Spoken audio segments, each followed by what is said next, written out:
Magandang hapon. I'd like to do a sound check first. 1, 2, 3. 1, 2, 3, 4, 5. Today's live is going to be about the basics of PhilHealth lang. Kasi nagkaroon ng hearing kaninang umaga tungkol dito well, among other things, a lot of things about PhilHealth. And itong controversy na ito ay nabigyan ng pansin dahil dun sa increase ng ating payment ng premiums dito. So, unang-una, what is PhilHealth? PhilHealth is a form of insurance. It is called health insurance. Ibig sabihin, nagbibigay ng kontribusyon ang mga tao para pag kailangan na nila ang healthcare, merong magbabayad para dito. Parang nag-iimpok lang tayo. But that's not the end all of it. Maraming nagko-contribute.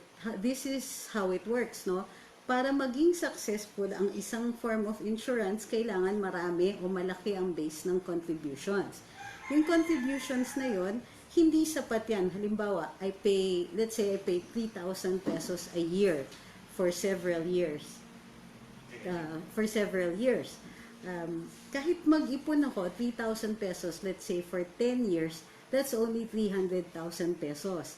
Kung kunwari nagkaroon ako ng sakit, let's say it's COVID, that kind of illness will require me to pay 700,000 minimum. So, ibig sabihin, kahit ipunin ko on my own yung 300,000 na yan, hindi yan magiging sapat. Pero, kapag maraming nagko-contribute, merong isang katawan o organisasyon, ililikumin nila lahat ng mga contribution na yan at for the most part, i-invest yan para lalong lumaki. Sa gayon, lahat ng mga individual contributors, lumalaki din yung pondo na nakalaan para sa kanila. Yung collectivity nito, this is what makes it stronger. Therefore, the bigger the base, the stronger or the more efficient and the more comprehensive the coverage of the health insurance is going to be. Okay? So, yun po yung basics of how this is going to work.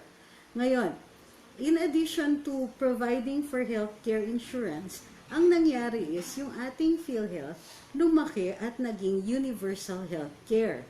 So, nagkaroon tayo ng Universal Healthcare Act at in-expand yung coverage na yon so that everybody or every Filipino will have some kind of healthcare. Ang sinasabi natin dito is some kind of healthcare. Kasi merong basic na package na binibigay dun sa mga hindi nakakapag-contribute. Parang indirect ang contribution nila. Halimbawa, yung mga nasa 4Ps. Kahit wala silang binabayad, target beneficiaries pa rin sila ng PhilHealth, but they only get the very basic healthcare. Hindi pa ako updated dun sa mga latest packages. Gayun pa man, hindi pa rin malaki ang coverage nila. For those who are direct contributors, meron silang dependents, meron silang and there is a separate coverage for those na nagbibigay. Okay. Therefore, so what are we trying to say here? Sorry, nag-ring yung alarm ko. We need a large pool of contributors so that everybody is covered. Okay, not just ourselves, hindi lang po yung mga nagko-contribute, kundi pati yung mga hindi kaagad or indirectly pa lang nagko-contribute. Ibig sabihin nito, talagang kasama dito sa universal healthcare na nagbabayad din tayo para dun sa mga hindi nakakapag-contribute. Again, huwag kayo magagalit. Hindi dahil sa pampered class yun, or hindi dahil sa hindi natin sila ini-encourage na magtrabaho. Ang punto ng batas dito is for those who are capable, those who are able-bodied, will assist those who are not. So, halimbawa, hindi makatrabaho kasi handicap or matatanda na, retiree ka na, hindi ka na kayang makapag-trabaho and therefore make a contribution, tutulungan ka naman ng mga tao na may kaya. That is the nature of socialized insurance. So, yung mga may kaya, magbibigay, yung mga hindi kaya magbibigay, makakatanggap. Pero hindi magiging pantay yung matatanggap. So yung ating mga 4Ps, basic package, mga contributors have a larger package. That's how it's supposed to work.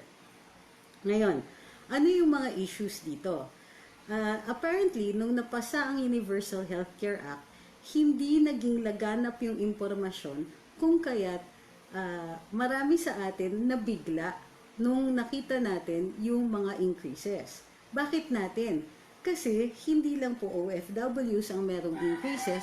Every person who is capable of working or who is working, actually earning income, ay magiging mandatory contributor. Yun po ang nakalagay sa Universal Healthcare Act. Anong penalty pag hindi ka nagbigay? Well, among others, para dun sa who are here dito sa Pilipinas, when it comes the time na mag-avail ka dun sa Universal Healthcare Act or dun sa iyong insurance, like let's say you have to go to the hospital, na aksidente kayo, if you're going to avail of your insurance, your healthcare coverage, hindi ka makaka-avail until punuin mo yung contributions mo plus interest. Okay? Nandun po sa batas yung pagdagdag, pagpataw ng interest for late payments. Ngayon, marami sa atin posibleng nagagalit dito sa interest na to. Gayon pa man, i-explain ko, lahat po ng kinds of insurance may penalty po talaga for late payments. Okay? Pero, by the way, hindi lang po kasi yung nagbabayad ang contributor dito sa pondo ng PhilHealth, para maging mas malaki, meron ding mandatory contribution na nanggagaling sa gobyerno at pinapataw ito dun sa tinatawag natin na sin taxes. Okay. Dahil sa sin taxes, nakakakolekta ang gobyerno at ito ay dinadagdag dun sa pondo plus yung contributions ng ating mga workers. All workers, hindi lang po OFWs. Okay, so, ano na ngayon yung mga issues? Tingnan ko yung mga questions niyo. Wag po natin samahan muna ng galit kasi mahirap mag-explain kung emotional tayo. First of all, hindi lang po OFWs ang kumakarga ng increase. At hindi lang po, hindi rin po masasabi na para siyang class legislation. Ganito po kasi yon. Para makaklaim na dehado ang isang klase ng tao, kailangan masabi natin na yung batas is discriminating against a particular class. So, ang tinatawag natin dito sa batas ay class legislation because it works for or exclusively benefits a single class or exclusively discriminates against a particular class. In this case, umaangal ang mga OFWs natin kasi ang sinasabi is masyadong malaki ginagawang gatasan yung ating OFWs. I'm not sure I agree with that completely. Pero may valid points ang binibring up ng ating OFWs. However, we also have to balance it with the fact that everybody who is working will pay the same rates. Everybody who is working, kapag na-late yung payments, I will also be subject to penalties dun sa kanilang late payments. Okay? Yung mga OFWs, ang difference nila is, yung difference is, one, ang dali kolektahin. Kasi pag umuwi or aalis, then pwedeng gawing requirement na full up paid for the duration, let's say, of, basta for a particular duration, kailangan bayad na, let's say, 1 year. Kukolektahin yan, tapos pwedeng i-withhold yung OEC, according to the rules, kapag hindi pa nagbabayad, which effectively means hindi makakaalis yung OFW. Walang corresponding withholding, walang corresponding rule para dun sa mga nandito lang. Well, because wala naman silang mahuhold dahil hindi kami paalis. At kung paalis kami, usually it's just as tourists, which means hindi yon magiging basis, walang gatekeeper para sa amin. Gayun pa man, pag nag-avail kami, Because talagang mag-a-avail kami at one point or another, whether it is for ourselves or for our dependents or for when we retire, kailangan isisingil na sa atin yung mga delayed payments, yung mga mandatory contributions na hindi nabigay, plus interest, compounded yearly. Anong ibig sabihin ng compounded yearly? Kung kunwari, hindi ako nagbayad for 1 year, merong interest yan. I'm not sure what the interest rates are. Pero it's similar to taxation. So, meron kang interest for the year. So, year 1, let's say you owe 1,000 pesos, tapos ang interest mo is 100 pesos. Year 1, you have to pay your premium, which is 1,000 pesos, plus 100 pesos. Year 2, since it is 10%, ang iyong interest, ang 10% mo by the second year will be computed at 1,100 pesos. That's why it's compounded. So, year 1, 1,000 is your premium, and then 100 is your interest. In year 2, 2,000 na yung premium mo, pero i-compute yun at 1,000 for the year, plus 1,100, tapos that makes it 2,100, and therefore your interest is now 2,210 pesos. Okay? And then next year, lalaki yan. So year 3, if hindi na naman nagbayad, premiums 2,000 plus for that year, 3,000 na yung premiums na hindi binabayad. So yung plus the 100 of the first year, plus the 210 of the second year, plus the third year, you will now owe i-compound yun. So, ang computation will now be based on the 3,000 plus, humina na yung math, base, and then the 10% will be computed based on the new amount. Yan ang ibig sabihin ng compounded, which means malaki at lumalaki ng lumalaki habang tumatagal. Okay? Mabigat. If ever we're going to need it, then maglalabas kami ng pera para sa PhilHealth, and then yung balance pa na hindi mako-cover ng PhilHealth, maglalabas din kami for that. Okay? Ngayon, for OFWs, posibleng lumaki din kung kunwari abroad sila, tapos hindi sila nakaremit ng payment for their PhilHealth, and it compounds after so many years, hindi na naman makakapag-travel until full up yung payment. Pag nahirapan magbayad, then mag-iintay because you don't get your OEC without full payment of your premiums.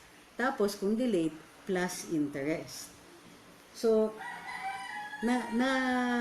nakakagulat rin. Kasi kahit ako, hindi ko alam nung pinasa yung Universal Healthcare Act na ito ay ibabase doon sa iyong income. Okay? And how do you prove income? You prove it by showing either pag OFWs, your contract of employment, which is supposed to reflect how much you're going to get. Pag kami dito, then we have to show our income tax returns para mapakita both na nagbabayad kami ng income tax plus to show just how much income we're paying at doon ibabase yung aming contributions, mandatory contributions. Ngayon, sinasabi ng mga OFWs na wala silang kahati when it comes to them. Kasi dito, kung employed ka, take note of the term, kung employed ka, then hati. The employer pays 50% and the employee pays 50%. Pero that's not exactly true na may kahati yung employee. Because one way or another, the employer will pass this on to the employee. Because to help, instead of bearing the burden, one way or another, malilipat yan dun sa employee, whether it is in terms of eventual salary deduction, yun yung diretsahan, or yung delay sa inyong pagpopromote, kasi babawiin pa ng employer yung binabayad niya dun sa mandatory contributions ng employees. But those are only for employees. For the rest of us who are self-employed, or because we own businesses or we practice our professions, then ang binabayad namin, pareho din. Wala din kaming kahati sa aming mandatory contributions, katulad din ng mga OFWs. Okay? Nakikita natin na hindi singled out ang OFWs except when it comes to the withholding of the OEC, which means effectively that PhilHealth can keep you from traveling if you are not fully paid dun sa mandatory contributions ninyo. Paano pa nadidihado ang OFWs? Well, most of them, because they will be abroad, will not be able to take advantage of the benefits of PhilHealth unless it is their dependents who have that benefit, who napapasa sa mga dependents. So kung may mga children below 21, I think na pwedeng, I'm not sure I have to check on this. Sa income tax natin dati kasi, maaaring i-declare ang senior citizen parents if they are dependent on you. So I have to check kung maaaring ikarga as a dependent ang seniors. If not, then it's only children below 21 at saka yung spouse. Okay? But you are covered until your retirement. According to PhilHealth, OFWs will also benefit if they come here to retire. So kung hindi sila magre-retire dito, then yun nga, agree na magiging dehado sila. The reason you're going to be covered, even if you do not intend to return home, is because you might be misdeclaring it. So sinasabi ng PhilHealth, presumed lahat na uuwi dito and therefore beneficiary sila when they are retired and already back in the Philippines. So, hindi ibig sabihin daw na hindi kayo magbe-benefit kasi pagka-retire ninyo, that's when you will be able to reap the benefits of this insurance. If you don't come home, well, then dapat, ang tingin ko dyan there should be a system where you can get some kind of refund. Pero wala po akong nakikitang ganun pa so far. So, bakit ngayon, ang sabi ng presidente is isususpinde ang payments for OFWs, yung increased payments for OFWs, which means ang babayaran lang is the old rate, which is something like 2,300 or 2,500. So, and then makakaalis na sila. Or, sinasabi ng presidente, maging voluntary na lang ang contributions to universal healthcare. Because the directive of the president was primarily verbal, medyo mahirap i-decipher.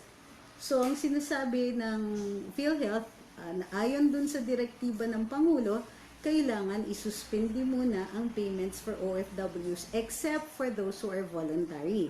Ayon kay PhilHealth President Ricardo Morales, there are about 300,000 OFWs who are voluntarily paying for their PhilHealth. I'm not sure they can pay, pagka yung voluntary payments, pwedeng yung old rate lang will constitute the down payment, tapos next year na magbabayad ng balanse without incurring any interest. Bakit next year? Kasi dinidefer ng PhilHealth in case maipasa na yung batas before next year. Pag naipasa yung batas, and the law we're talking about is the law that will rationalize itong payment ng ating mga OFWs dito sa mandatory contributions for PhilHealth. Ngayon, problema nito is, what if the OFW does not volunteer payment but comes home to retire dito sa Pilipinas? Wala pa rin pong mechanism for that. Magiging covered ba yung retiree? Or kailangan maging dependent siya ng anak niya who will then in turn be the new contributor to PhilHealth. 2 seconds, magsasaksak lang ako.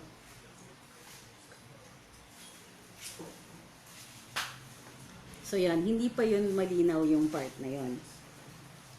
So, ngayon, what are the valid issues that are included in this entire discussion?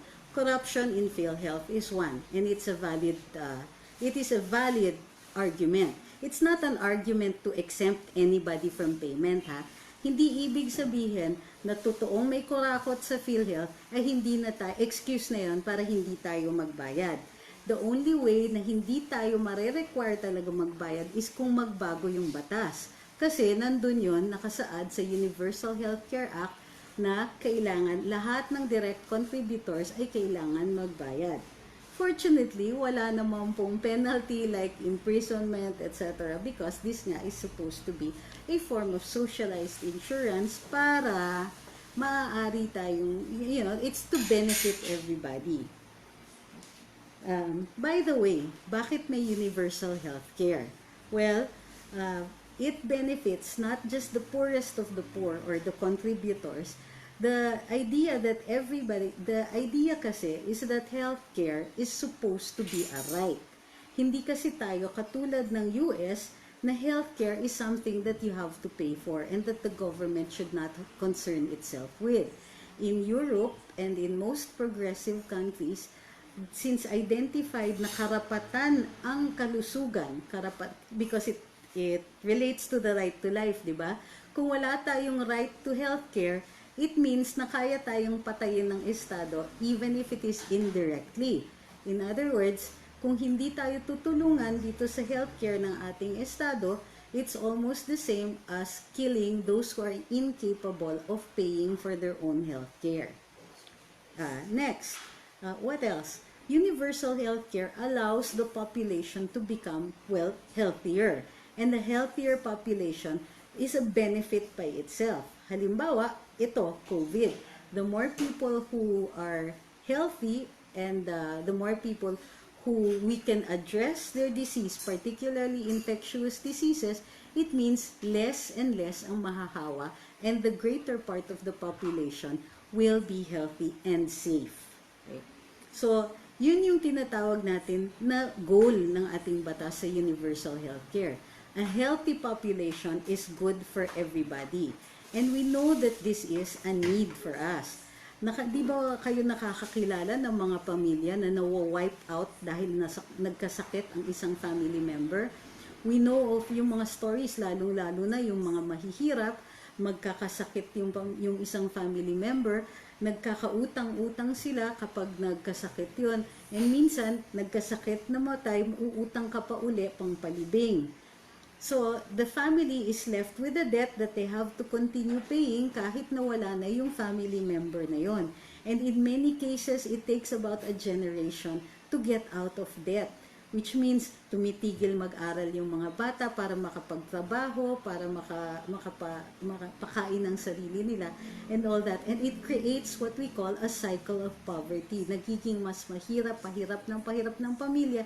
And when it happens again, na merong magkasakit, hindi na lalong makakaahon forever yung pamilya or for a longer period of time. In other words, it's like a condemnation of that family to forever be in poverty if they cannot afford healthcare or if healthcare is not affordable. Okay? Ang daming nega ha dun sa comments. Alam kong galit kayo. Pero first, we have to understand that there is a common good para dito sa healthcare. That's why hindi kami tumatalon onto the bandwagon and saying abolish PhilHealth and all of that. And definitely, because corruption is an issue, there are two forms here. There's corruption in the operational costs, and there is corruption within the costs that are the funds that are set aside para sagutin yung ating mga healthcare needs. Yung pondo na yon, nakahiwalay yan, ito yung dapat ini-invest. Okay? The first problem that we see with PhilHealth, and we're going now into the problems, ang una nating nakikitang problema pagdating dito sa PhilHealth ay walang transparency doon sa pag-invest nila. Saan po ba nilalagay ng ating mga fund managers yung pera para lumago ito? At bakit sinasabi nila sa atin na dahil daw sa COVID hanggang 2020 na lang ang pondo? What happened? So we need to demand a public accounting. At yun yung purpose kung bakit both the Senate and the House held their hearings. Problema nga lang dito sa Senado, masyado silang nadidistract dito sa sa paghahanap ng kung merong may kasalanan. So ang nangyayari is, kakahanap ng may kasalanan, hindi lumalabas yung mga mahahalagang impormasyon katulad ng, teka, saan yung nilagay yung pera? Nasaan yung investment? saan ano yung naging resulta ng mga investments na yon. Saan pag ginamit yung pondo na yon, bakit ganyan lumiliit? Ano pang corruption dyan? Well, the lack of transparency, first, doon sa investment, so hindi natin alam saan nila nilagay para lumago yan. Pangalawa, yung pag-identify ng mga hospital beneficiaries. Halimbawa, Makati Med ay nagsasabi na kalahating bilyon na yata ang utang ng PhilHealth sa kanila. St. Luke's, ganun din, parang 300 milyon na halos ang nagiging utang, ang so far running na utang ng PhilHealth. Bakit hindi nagbabayad ang PhilHealth sa mga private hospitals? Pero may naririnig tayong mga ospital or mga maternity clinics na binagsakan nila ng pondo nitong panahon ng COVID, pero isa lang ang pasyente ng COVID or walang COVID patient at all. So, anong nangyari doon? Anong problema? So, isa pa yon na hindi naging maliwanag. Ano pa? May dating mga investigasyon na bayad ng bayad ang PhilHealth dito sa mga dialysis centers na it turns out yung isang dialysis center na ang bilis-bilis na nababayaran ay inaanak ni Secretary of Health Francisco Duque. Yes, valid itong mga to. We have to get to the bottom of this and heads have to roll. Ngayon, that doesn't mean that we have to stop being contributors. As a matter of fact, dahil contributors tayo, may right tayo mag-demand both ng transparency at makulong, makonvict itong mga taong to. Ako nga, gusto ko balik death penalty dahil magiging plunder na ito eh. So, grabe ang nagiging corruption pagdating dito sa payouts. Yung sinasabi earlier sa karambola is a good suggestion. Kasi, ang mga health insurance sa ibang bansa, this is how it works. Bayad ka ng health insurance doon sa insurance company at yung company yon may identified na clinics, may identified na doctors. Kapag kailangan mo na yung healthcare, sila yung mga approved doctors, magsasubmit ka lang, papakita mo lang yung health card mo at iaawas na nila yung services base doon sa entitlements mo na package. So, halimbawa, dati, meron yung yung isa kong anak, had health coverage of up to 100,000 per year, kasama yung mga dependents niya. So, maaari siya pagpupunta, kunwari, na ospital ako, punta lang ako dun sa ospital, ipipresent ko yung dependents card kasi bayad na yung premiums ng aking anak and I am a dependent. So, yan. Yan yung, that's how it's, you identify the doctors, you identify the hospitals, you identify the coverage. E di malinaw lahat, di tayo nag-e-expect na pupunta ka doon, magpupresent ka ng PhilHealth, tapos sasabihin, yung coverage nito, yung lang, yung lab test lang or something like that. Yung mga tipong 100,000 na yung bill mo, tapos sasabihan ka ng PhilHealth na, sorry, ang coverage ninyo 5,000 pesos lang. Siguro kung walang heads na magro-roll dahil hindi pa na-convict ng ombudsman, gusto mo, ikaw na magpapalakol doon.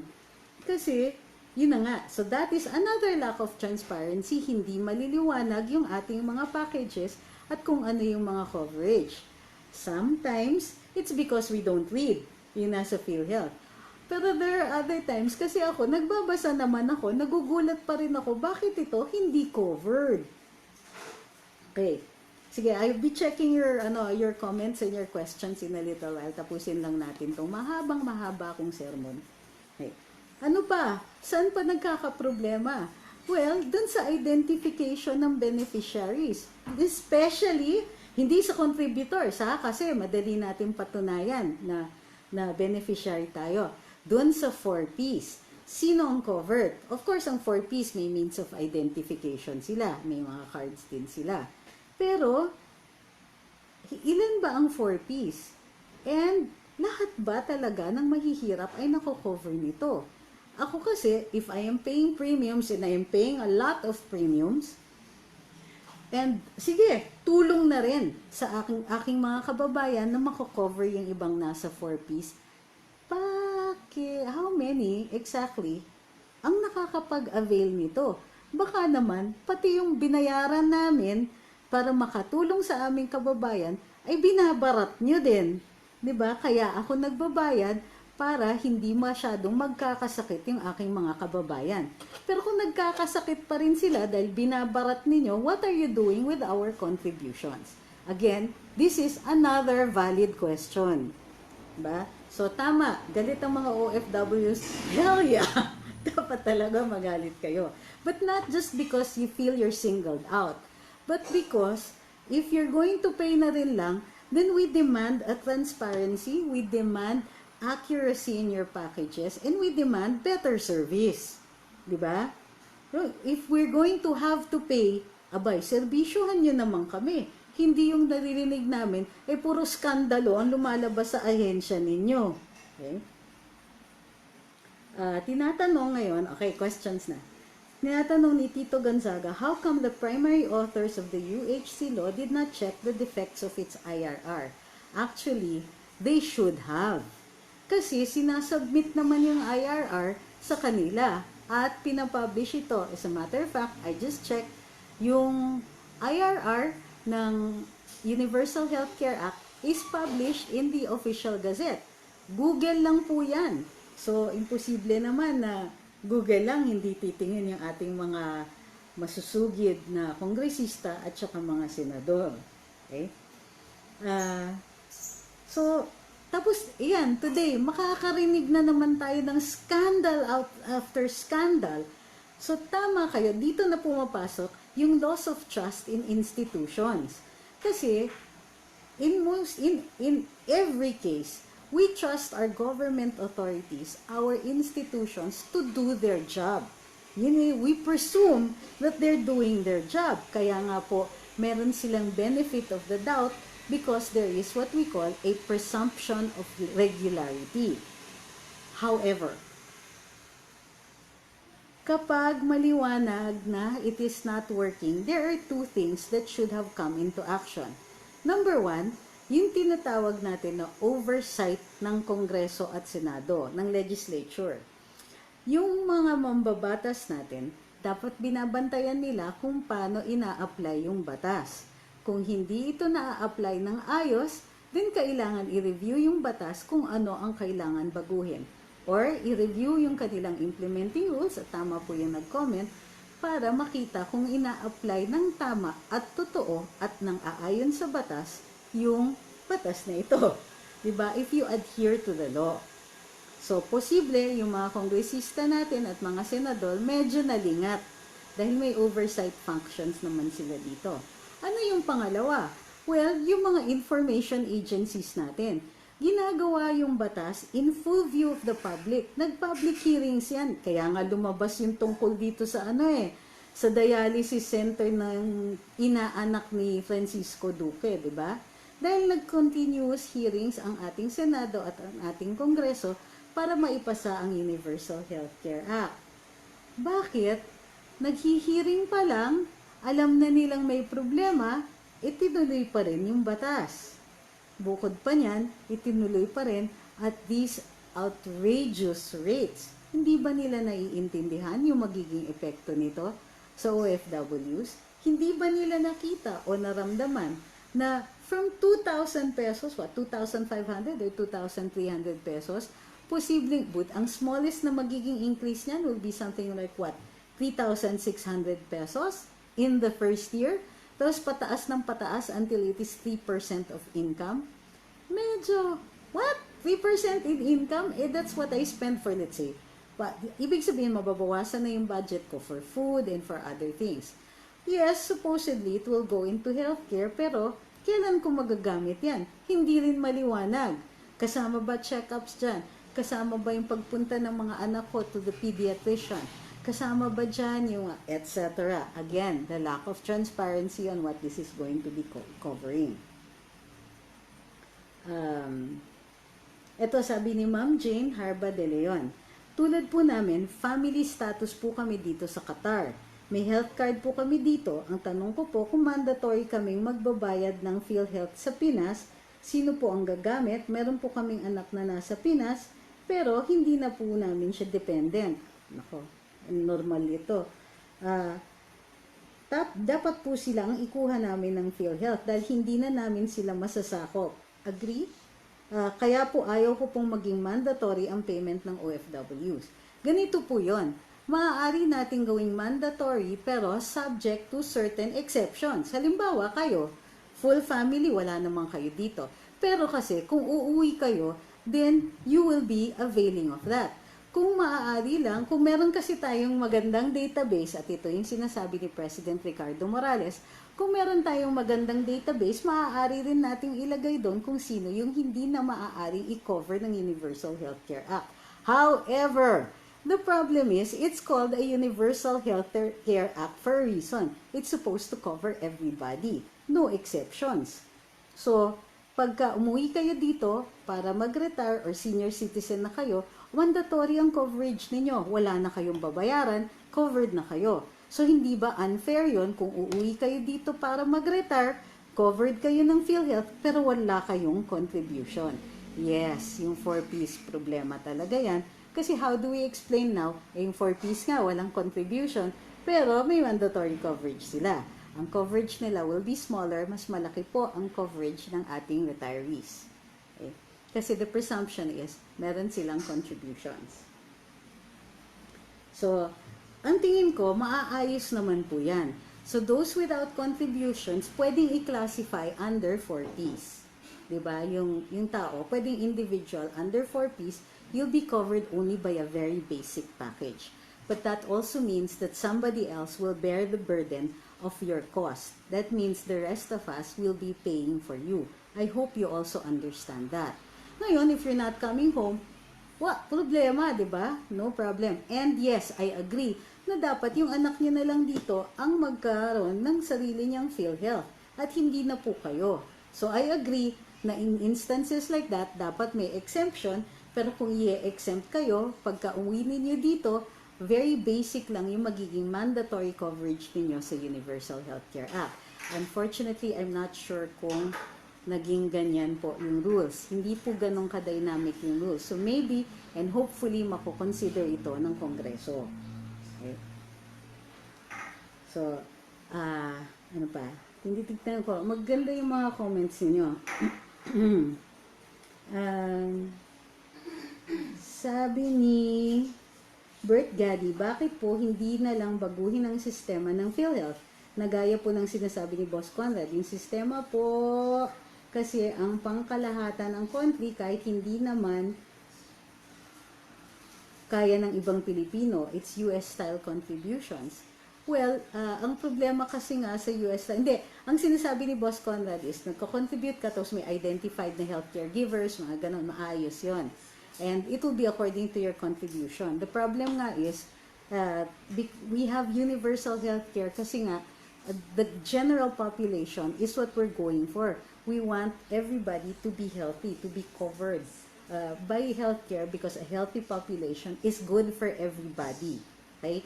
Nababreak yung cycle of poverty kapag ganon. Hindi nalululong sa utang ang isang pamilya and there's a chance that they can break out of that cycle. The less poor people there are, ang daming benefits for the rest of us. Lower crime rates, better services, more taxes, better governance, etc.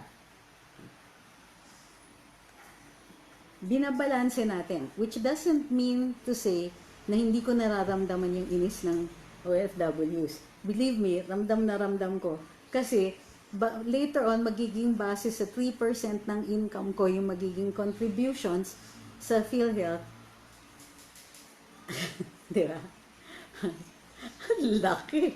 And how much is going to be covered?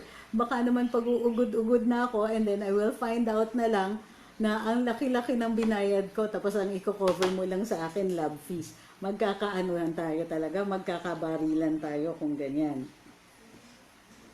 Ngayon, I also want to take this opportunity kasi maraming nire-report na fake news na yung mga nagsasabi tungkol dun sa how many 1.7 billion di umano ni Senator Risa Hontiveros.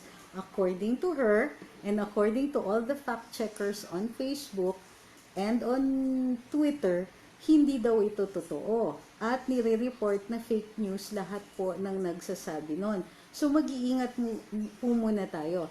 What I'm going to do, along with my Karambola co-hosts, is babalikan namin yung mga controversies ni Senator Risa para kung sakasakaling pag-uusapan yung ganong klaseng kontrobersya, then accurate tayo sa facts at hindi tayo mare-report as fake news. So, ingat-ingat lang po dun sa pagre-repost ng mga ganon kasi si Madam Risa has been on the warpath and has been threatening to report to the NBI several people already na nasa Twitter tsaka sa Facebook supposedly for posting fake news.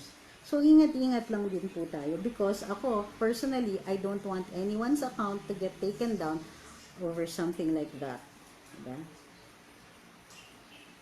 Sabi ni Grace Canellos, paano kung ang mga citizen sa US pero uuwi sa Pinas kapag mag-retire na? Kailangan bang bumili ng PhilHealth o pag-uwi na ng Pinas?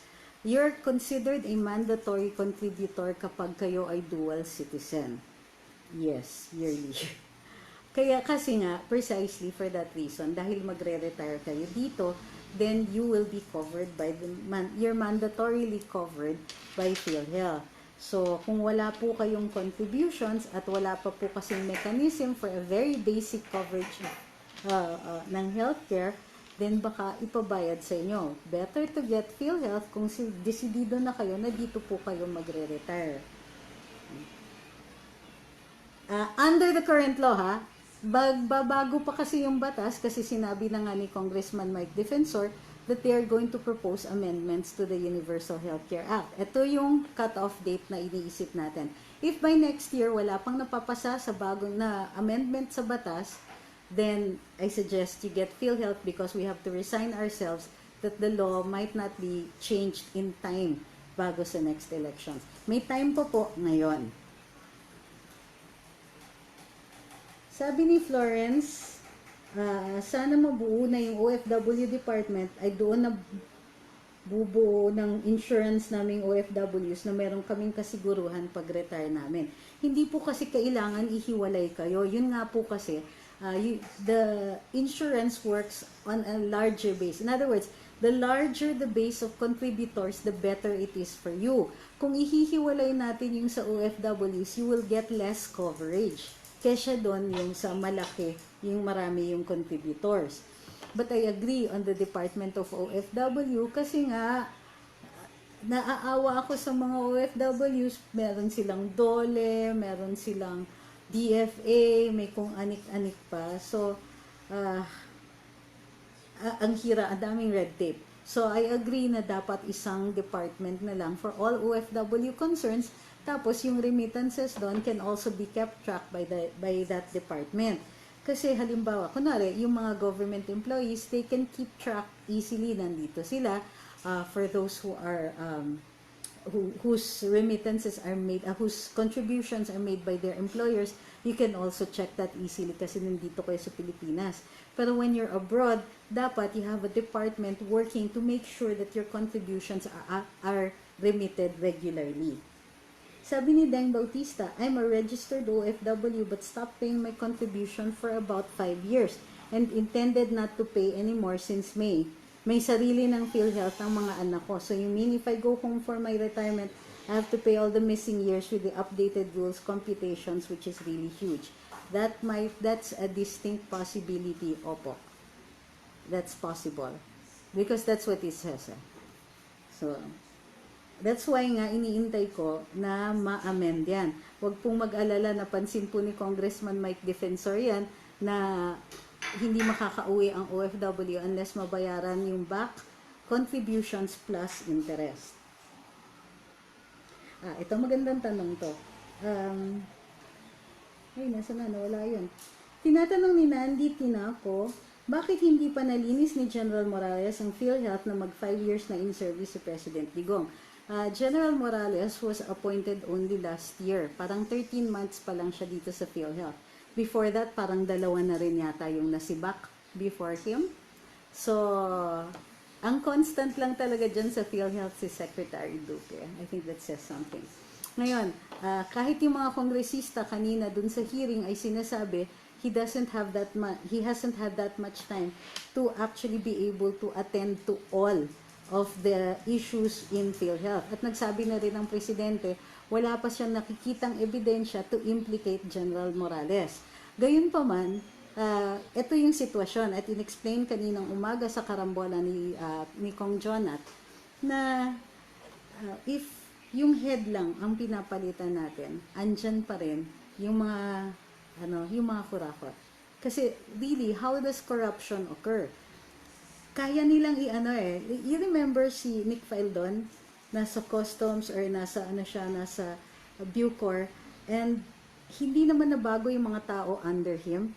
So tumutuloy-tuloy pa rin yung mga tao doon or trying to insist on their old ways kahit nagbago yung head. So nagkakaroon ng clash.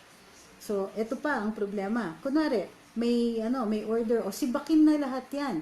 Hindi mo basta-basta masisibak yung mga may tenure dahil ayon dun sa Civil Service Act, kung meron kunwari mga seso, hindi basta yan pwedeng sibakin. Kailangan may hearing, may cause, etc. Dapat hinihingan sila daw ng what about yung sinabi ng presidente? Kailangan mag-tender ng courtesy resignation yung iba. Papasok yung isang head, tapos patatanggal mo yung mga luma, then you will be flying blind. At yun yung sinasabi ni General Morales. Ang sabi niya is, hindi na niya kayang tanggalin lahat ng sabay-sabay kasi yung mga marunong magpatakbo ng ahensya, who are also the people that we have to doubt their integrities, ay, you're caught between a rock and a hard place. The people who know how to run the agency are the very same people that you're supposed to be getting rid of. So, pag tinanggal mo yan, even you will not know how to run the agency. You need to rely on people who are there. So, yun yung tinatawag natin na moral dilemma ni General Morales. Kaya pansin nyo, nobody, especially sa Congress at saka sa Malacanang, walang mabilis na nagkokondena sa kanya kasi alam nila ang hirap. Lalo-lalo na if all the people under you keep lying to you and you have to rely on them dahil hindi mo paggamay yung ahensya mo, then, this is the recipe for disaster and that is how corruption continues to work. Ang tama na yung ginawa ni Presidente Duterte, humingi siya ng courtesy resignations. But with General Morales unable to put in his own people or people who are already knowledgeable at walang bahid ng corruption, that's a different thing altogether. How to find those people? Diba? Ganong kalalim ba ang bangko na paghuhugutan ni General Morales? How many people have graduated with a degree in actuarial science? Who are accountants, who are lawyers? Ilan lang yon. And minsan, pag pinasok mo pa sa ahensya na kurakot, ay natututo rin na maging kurakot. So, yun yung, natin, no? Yun yung dilema natin. Kaya, again, I will reiterate, hindi po mabilis kinondena ng Kongreso. In fact, hindi nila kinokondena si General Morales. Hindi rin kinokondena o nilalaglag ng Malacanang because they know that it's hard. Hi. I have a dog. Okay. Lisa, can you get Yoshi? No. Yoshi! Bye, Yoshi. Sorry. May dog na naman. Okay. So, ito. Sabi ni Mon Mark Martella, sana po kayo po ang 100 para malusaw yung 3% monthly rates para sa aming OFWs. Ang laki ng 3%. Pwede naman pong taasan ng contribution natin but not on a monthly basis. Agree? Pwede yan yearly basis. Double agree? Kasi gano'n naman normally Yearly basis, hindi yung monthly. Kasi pwede naman quarterly payments or yearly payments. Pero dapat isang amount lang yan. So, tapos you have the option to pay yearly. Tapos pwede naman nilang incremental increases para hindi tayo nabibigla. Kunwari, this year, last year 2,300. O sige, this year, for the entire year, 3,000. Di pa masakit sa atin yan. Yearly na yan Hindi yung 3,000 monthly. Kung galing ka sa 2,300 or 2,500, tapos the next year, you're paying what? 24,000, 60,000? Holy cow! Sabi ni Heads Reyes Colon, marami na rin nainganyo sa bagong, na mag-dual citizen dahil sa bagong government sa Pinas. Tapos ngayon, yung PhilHealth nag-demand ng mandatory contributions of 3% at walang transparency. Wait ha! Hindi po PhilHealth ang nag-demand niyan. Kongreso yung gumawa ng batas. Of course, hand in glove with the PhilHealth. PhilHealth naman siguro yung nagpayo sa kanila dito sa rates na to. But it's not this PhilHealth. Tandaan niyo, wala pa si General Morales niyan, yung naipasa yung batas. Not protecting him, just real talk lang talaga. Pero, tama kayo, ang bilis ng tinaas, nakakadismaya, and hindi tayo prepared. Ako, definitely hindi ako prepared. Kasi, nung ginagawa at nung ipapasa yung batas, wala man lang nagsabi sa atin na, oy, yung yearly contribution ninyo, yung PhilHealth ninyo, dati 2,3, 2,5, 2,6, whatever lang yan. Ngayon, magiging 20,000 plus na in the first year alone, 40 in the year after that, and then 60 the year after that. Wait, what? Nobody told us. Diba? Natuwa, isa pa nga ako dun sa natuwa na, uy, may Universal Healthcare Act na. Yes, you have to have universal healthcare because health is a human right, medical services are human right, a healthy public is a healthy country. Tapos nakita ko, ang laki ng bibigay sa sakit. Ang laki ng contribution ko. Ay. Pero wag niyo naman sabihin, dear OFWs, wag niyo naman sabihin na kayo lang ang nahihirapan. Kami din, lalo na kaming mga self-employed. Magkakampi tayo, wag niyo kaming i-isolate. Ang swerte nga ninyo, kayo, sinuspindi na. Kami hindi. Pag hindi kami nagbayad on time ha, January kami dapat nagbabayad. Ay, may pataw na kami ng interest at ang laki kaya ng interest. Tapos, ito nga nagka-COVID, akala ko, o sige, hindi ako makabayad, hindi mo na akong gabayad ng interest dapat. Ay, pagpasok ng Hunyo, patak na naman yung interest. Ang sakit. Sa amin, we're experiencing it real time, yung sakit niyan. So, huwag nyo naman kaming i-marginalize. Nasasaktan din kami. Nagdadala din kami ng burden ng increased contributions. Pero kayo lang po yung suspended yung payments. Kaming mga self-employed, hindi. At pag hindi kami nagbayad on time, kami ngayon pa lang nagbabayad na ako ng interest. So, wag naman ganon. And remember, wala din kaming kahating employer. So, yung mga may professions, yung mga may negosyo, ang laki kaya. Lalo na yung mga may negosyo, i-compute mo pa ngayon dun sa income mo, kung ano yung income mo, at ano yung babayad mo, dahil 3%, after so many years, 3% na ng total income mo ang ibabayad mo para sa health insurance. Okay? Sabi ni Jerry Pepito Ponce, tanong lang po, nag-end contract na ako at nauwi na, covered pa ba yung pamilya ko ng UHC? Opo, i-activate nyo lang po kasi once you have become a contributor, forever ka na po member you're already a beneficiary of the universal. Ayan, sorry na-swipe ko, nagkamali ako. Yes, you'll still be a member. You're still a member of PhilHealth kasi naging contributor po kayo. Don't worry about that. Pero sasabihin nyo lang, i-report nyo lang sa PhilHealth, nag-end contract kayo and therefore wala kayong income. Pag walang income, then hindi po kayo required na magbayad pa na. You will be exempt from the payment of premiums kasi hindi na po kayo magiging patak doon sa mandatory contributor. Okay, dapat ha, kasi binabasa ko lang yung batas. But I will double check this with PhilHealth. We will keep updating you at saka sasagot po, kasi sikapin po namin na magsasagot ng tanong both sa Karambola, sa Tambayan at saka dito sa Luminous tungkol sa PhilHealth. Pero sasabihin ko na sa inyo ngayon pa lang ha, nakakabaliw yung batas nito. Kasi dalawa yan yung PhilHealth Act at saka yung Universal Healthcare Act. Tapos kailangan habol ng habol doon sa mga nilalabas na advisories at saka memoranda every so often na ini-issue ng PhilHealth. Sabi ni R.V. Ali, para masawatan ni General Morales ang korupsyon sa PhilHealth ay lifestyle check sa buong kawani nito. Sa ganyang paraan, sigurado ako malalaman ni General kung sinong korrupt doon sa ahensya na yan. Don't worry, kasi ginagawa na po ng PACC yan under Com Greco Belgica. Nag-iimbestiga na rin po ng mga opisyales ng PhilHealth si Sir Greco. si Sir Grex. So, intay-intayin po natin yung magiging resulta ng investigasyon na yan.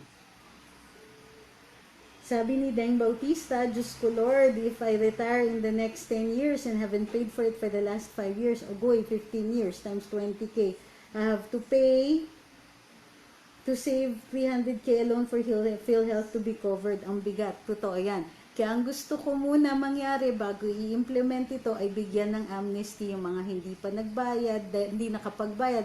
Let's say OFW ka, 5 taong ka, di ka pa umuwi dahil andan naman yung buong pamilya mo. Tapos uuwi ka, bubulagain ka ng, bayad ka muna ng ganito, 300,000 like you're saying. Tingin ko dapat may amnesty period muna. Di ba ganun dun sa income tax?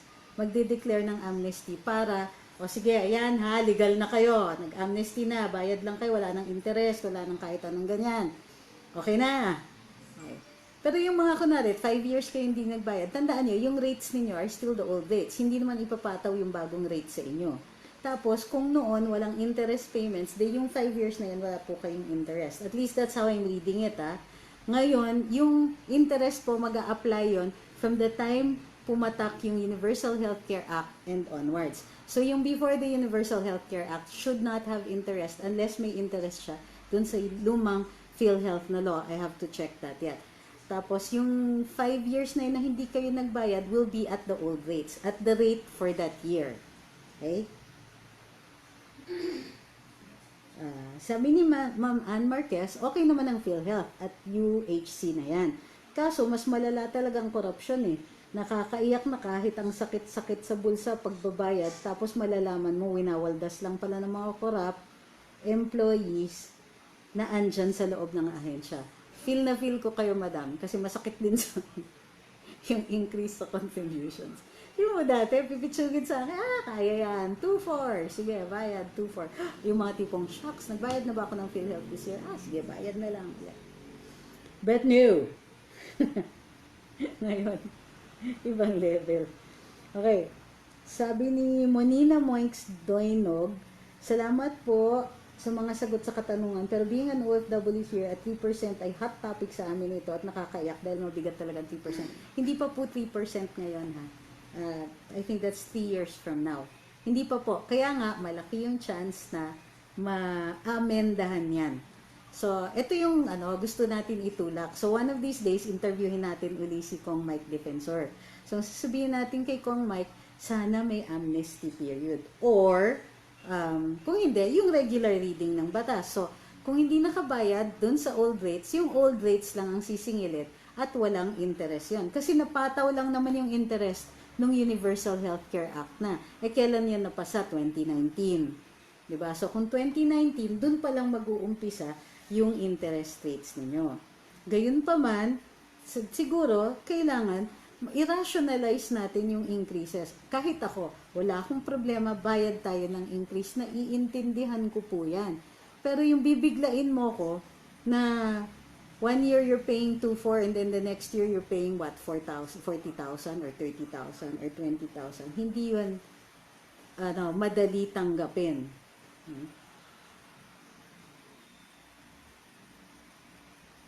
Sabi ni Susie Fell, totoo po ba na wala na yung OEC para sa mga OFWs lalo na kung hindi nakabayad ng PhilHealth? Ang sinasabi kasi dun sa rules, hindi kayo i-issuean ng OEC kung hindi kayo fully paid dun sa PhilHealth by the time you leave.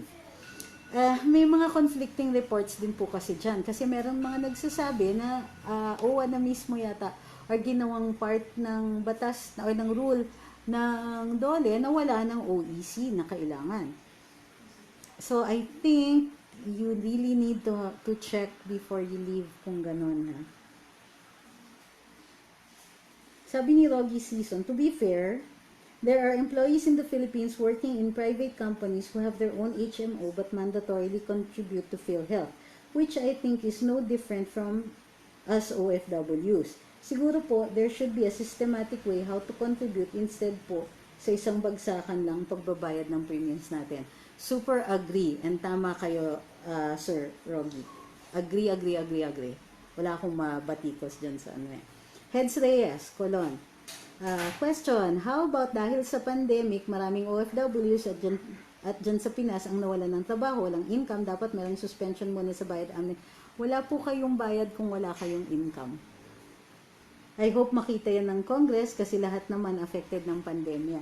Yun nga yung dapat nililiwanag natin. Maliwanag kasi yung batas na mandatory contributor ka kung may income ka.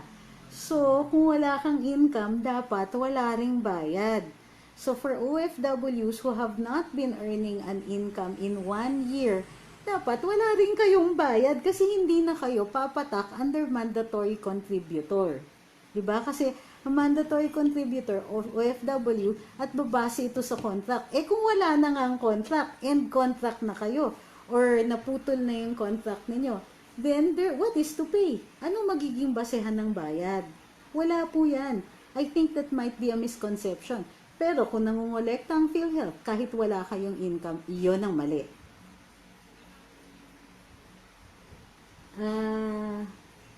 Sabi ni Rosette Boone, permanent resident kami ng SG. Madalang kami umuwi at di kami nagpapa-hospital or check-up sa Pinas. Need pa ba magbayad? Yung anak ko nag-aral na dito, di na rin siya umuwi ng Pinas. Working siya dito, direct staff ng SG. Like I said, ang problema is if you're going to retire here. So pag uwi ninyo at mag-avail kayo ng PhilHealth dito, sisingilin po kayo. So that's how it works. In fact, kami dito, hindi naman kami umaalis. Di ako magbayad, let's say, lalo-lalo na ngayon, may interest na. Pag nagpa-hospital ako at pinasok ko yung PhilHealth ko, bayad. Bayad ka muna before you can avail of your PhilHealth. Eventually, you're going to have to pay it. Or pay for the hospital directly with your own money. It's still cheaper to have PhilHealth. Sabi ni Elaine Laurente, nagkaroon na nga ng universal PhilHealth, pinahirapan naman tayo sa pagbabayad ng PhilHealth. Hindi talaga, nakikita ko talaga yung problema dito, yung nabigla tayo. Totoo lang, kung di tayo nabigla, kahit tayo, yay, may universal healthcare, galing-galing ni Digong. Ngayon, sir naman, itong mga tao, binigla kami. Diba? Sabi ni Rene Brayco, wala ngang income pero may pension naman sa SSS, magbabayad pa din ba? Hindi po considered income ang pension. Binayad nyo na yan a long time ago. Hindi po yan income. Meron kayong, hindi na kayo mandatory contributor. Actually, kung retiree na kayo, at senior citizens, hindi na wala ng contributions. Ano na kayo? Covered na kayo ng PhilHealth. So don't worry about that. Tinanong ni Mike Antaran, tinuloy ba nila ang increase ng premium for OFWs? Nakasuspend po unless you want to be a voluntary contributor. So, kinokolekta nila yung voluntary na yun. Paano kung may sarili namang insurance? Kailangan pa ba mag-PhilHealth? Opo. Nasa Universal Healthcare Act po. Babayad pa rin kayo, Ma'am Sheila. Ay, Ma'am Sheila ba? Sir Sed. Last two questions. Isa-summarize muna natin, ha? Universal Healthcare and PhilHealth. Bakit nagkaroon tayo ng problema? Because of the increases, nabigla tayo. But what is universal? What is healthcare? What is insurance? First, because healthcare, here, when we're talking about PhilHealth, is a form of insurance. Ang insurance po ay naglilikom ng pondo galing sa mga contributors at pinapalaki siya. Okay? Ang purpose nito is, individually, mahihirapan tayo magbayad ng malalaking amounts for our own healthcare, for our hospitalization, if ever we need it, even consultations with doctors, lab fees, etc. Mahirap yan to be borne by an individual. So, ginagawa, maraming contributors magbibigay, tapos it's like saving for a rainy day. But, it's more than that. So, kunwari, over the course of your lifetime, you contribute 500,000 pesos. But you know that as you grow older, mas lumalaki yung needs mo for medical care and healthcare, 500,000 is not going to be enough. So, what you do is, when this is given to an insurance company, such as PhilHealth, they will invest that para lumaki ng lumaki yung tinatawag natin na common fund. At dahil hindi sabay-sabay yan ginagamit, then it is easy to make the payouts as each person is going to need it. In the meantime, the rest are kept within the fund at pinapalago at pinapalaki. So, yun ang dapat trabaho ng PhilHealth managers natin, ng tinatawag natin na fund managers. Now, para maging bahagi na but we also saw the need o naging bahagi ng ating public interest ang tinatawag na universal healthcare because as we know, healthcare or access to medical care is a right. It is in fact a very basic human right. It goes into the right to life. So, nilagyan natin ng universal healthcare. I say natin because the Congress is acting in representation of us. So, nagkaroon tayo ng Universal Healthcare Act so that, and now what we do is we also bear the burden of providing for those who cannot bear that burden by themselves or cannot bear that burden at all. At ito yung tinatawag natin na poorest of the poor o yung mga nasa 4Ps programs natin. There is no way they're going to be able to pay even the minimum contributions. So what happens is that we bear that burden because that is what we do in a socialized insurance. It means that those who are capable will also bear the burden of those who are not capable. But, hindi magiging pantay yung ating coverage. Poorest of the poor is supposed to get a very basic coverage, and for those who are contributing will have a bigger package, much more details, much more inclusions. Yun, to make everything fair. Ngayon, what are the issues here? First, because of the Universal Healthcare Act, tumaas yung requirement ng contributions. Bakit may contributions? Well, that's part of what will constitute the fund. Pero hindi lang po contributions yung pondo natin, may sagot din ng gobyerno dyan, kinukuha dyan sa sin taxes. So, government fund, yearly. Our contributions, also yearly. Palaki ng fund, the bigger that fund, the more it is going to earn, the more coverage or the better coverage we're supposed to get. And the healthy people is good for everybody. Less time off from work because of ill health, less crime, we break the cycle of poverty. These are all good things na nahahatid sa atin because we take care of the poorest of the poor. We keep them from getting sick. We take care of their needs. That way, we can matutulungan natin sila na umasenso. At pag sila umaasenso, lahat tayo umaasenso. Lahat tayo nagbe-benefit din sa decreased crime rate because as we know, poverty is the biggest contributor dito sa ating crime rate. So, I think we all agree that universal healthcare or some kind of universal healthcare is good for us. We really need to take care of our countrymen and to take care of ourselves. Bakit? Tumatanda tayo. Pag tumanda tayo at hindi na tayo capable of answering for our own needs because we have insurance that's supposed to take care of us when we grow older. Okay, no problem with that. Now, there are issues na yung biglang taas ng healthcare natin, ng contributions natin, una, hindi tayo prepared, kulang yung information, ang gulo-gulo ng rules, hindi naman ganun kagulo. Pero, parang, wait, and then, the loss of trust in the institution brought about by scandal after scandal after scandal that have not shown to us anybody actually going to jail or being held accountable for that. So, because of all of these cases, nawawalan tayo ng tiwala and it becomes more and more difficult for us to pay our contributions and our premiums. Yun po yung nangyayari.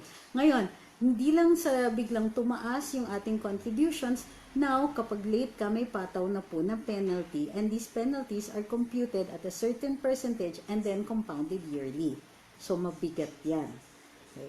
However, I think the benefits still outweigh the bad stuff, but the law needs to be amended. Halimbawa, itong contributions ng OFWs, the President has said, suspend and make it voluntary for OFWs. No problem with that. Ang problema, may batas that identifies OFWs as mandatory contributors. So the good news is, today, sabi ni Kong Mike, they're already going to start work on amending the law para ito po ay maging mas equitable, especially for OFWs. Ngayon, for OFWs who are going to retire here, you're still considered a mandatory contributor. Ang problema is there are other mandatory contributors, dual citizens, etc., based on the presumption that you're going to retire here and therefore benefit from it later on. Ano yung mga ibang issues that are valid? Unang-una, ang daming nagiging mandatory contributor kasi lahat ng may income ika ninyo. Eh di kung nanay, tatay, mga anak, lahat kayo kumikita, hindi na wala na kayong dependents. Parang kulang, you're only paying for yourself. Okay, walang issue with that. So, Yun yung mga kailangan i-clarify. The other problem that I see here, not just is sa kawalan ng impormasyon dito sa pagtaas at pag-increase ng rates. If you notice, kahit sa mga vloggers, ilan lang kami nag-usap tungkol, nag-e-explain tungkol dito sa mga contributions. Diba? Even the government agencies have not been very good at explaining ano ba yung covered dito, ano yung hindi covered. Kahit ang PhilHealth po, ang kanilang information campaign ay kulang na kulang po. At minsan, siguro dala na rin ng paulit-ulit silang sumasagot ng tanong na nakikita natin na umiikli din yung pasensya nila sa atin. Pues, dusa sila, trabaho nila yan. Sabi ni Mary Rochelle Rojas, what if mamatay ka at hindi mo nagamit ang PhilHealth mo? Madam, ang tawag po dito ay insurance. You are paying for coverage. Kasi, kunwari, I am covered for the year 2020. That means that I have that peace of mind for 2020 even if I don't take advantage of it. Even if I don't get sick, even if I don't get to bring myself to the hospital. Coverage is what you're paying, not service in advance. Well, potential service. So, yung coverage ko for this year, bayad yan. Okay? And that's what you're paying for. Coverage. There is a big difference between... Kaya yung sinasabi ng karamihan is that di ko naman nagamit yan. Bayad ako ng bayad, di ko naman nagamit. Madam, hindi po tama yon. Kasi ang binayad nga natin, yung potential, the coverage that you are entitled to for that year. Okay? So, that's how insurance works. Halimbawa, life insurance. O, bayad ako ng life insurance ko, pero hindi pa ako namamatay. Sasabihin mo ba na sayang yun? Hindi, kasi gagamitin mo yan. Eventually, gagamitin ng mga heirs mo yan. When you do die, and that's when you die, because there's no such thing as if you die. We're all going to die. Diba? So, accident insurance. Sometimes you buy accident insurance for a certain period of time. Let's say 3 years. You don't have an accident within 3 years. You don't get a refund because what you're paying for is the coverage of those 3 years. Okay? Medyo kulang talaga yung understanding din ng ibang tao of what constitutes insurance. So, yun ang magiging contribution namin. Sisikapin namin na i-explain din itong mga konsepto na ito. Pero, what it all comes down to in the end, nabigla tayong lahat, biglang tumaas yung mga contributions. And please naman, don't say no OFWs lang because the self-employed, hindi po suspended para sa amin yung aming mga mandatory contributions. So, the other issues are, of course, corruption. Let's say itong COVID, marami daw nagke-claim na COVID para mas malaki yung payout sa ospital. Pero hindi naman pala talaga COVID, i-declare na lang. So, these are fraud, cases of fraud. So, yung mga ganyan, these are what we call leaks to the fund. Yung leaks na to, they have to be plugged because the more leaks there are, the less coverage we're going to get. The less services we're going to get, especially for those of us who pay year after year after year. And then para dun sa mga na-delay pa, penalty after penalty after penalty. Okay? So, the good news is, the law is scheduled to be amended. How it's going to be amended, that remains to be seen. Kasi so far, si Kong Mike pa lang ang nagsasabi. In fact, yung iniintay ko sa Senado is i-address nila itong yung biglaang pagtaas. Wala akong naririnig. Gigil na gigil silang makahanap ng wrongdoer. Pero nakakalimutan nila na the reason we want you to investigate this is so that you can rationalize the payments that we're making. Yeah. At saka yung doble-dobling beneficiaries that has to be addressed, itong mga issues, pati yung information about interest payments. Bakit parang konti lang ang nag-e-explain nito? Bakit hindi yung government agencies nag-e-explain? Wag na natin tanungin yung ibang mga information agencies. PhilHealth na lang. Nasa na yung mga explanations ninyo? Wag niyo namang kaming tipirin sa inyong mga pagpapaliwanag. Karapatan po namin yan. Sabi ni Wu Shang, last comment, totoo lang, maganda sana ang PhilHealth kasi makakatulong naman siya in case na ma-hospital ka or any of your beneficiaries, kaso talaga mawala yung mga taong magnanakaw. Di talaga mawala yung taong magnanakaw dahil minamahal ng pera. Mga taong walang konsensya, gusto yumaman kahit magnakaw na hindi naman kanila. And I think that is a good summary of our loss of trust in the institutions. So yun ang kailangan gawin ng gobyerno ngayon, and that's not something that we can really help with except by explaining the concepts and by spreading the information about this. Government officials should help us regain our trust in PhilHealth and in the application of the Universal Healthcare Act. Not to worry, sabi daw ni Spock Roque, dadalhin niya to the attention of President Duterte at mag-uusap daw sila at saka ni General Morales. And hopefully, Secretary Duque, if he knows anything about this, then maayos-ayos at least kahit paano yung mga issues of corruption. But in the end, the amendments of the law rest solely with the legislature. Only Congress and the Senate working to amend the law is going to give us some relief because right now the problem is the law itself. The main problem with our contributions is the law itself.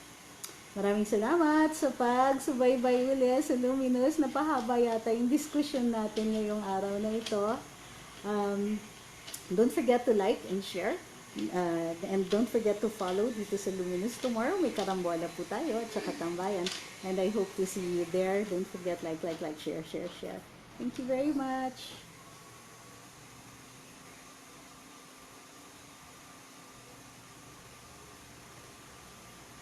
Sumala.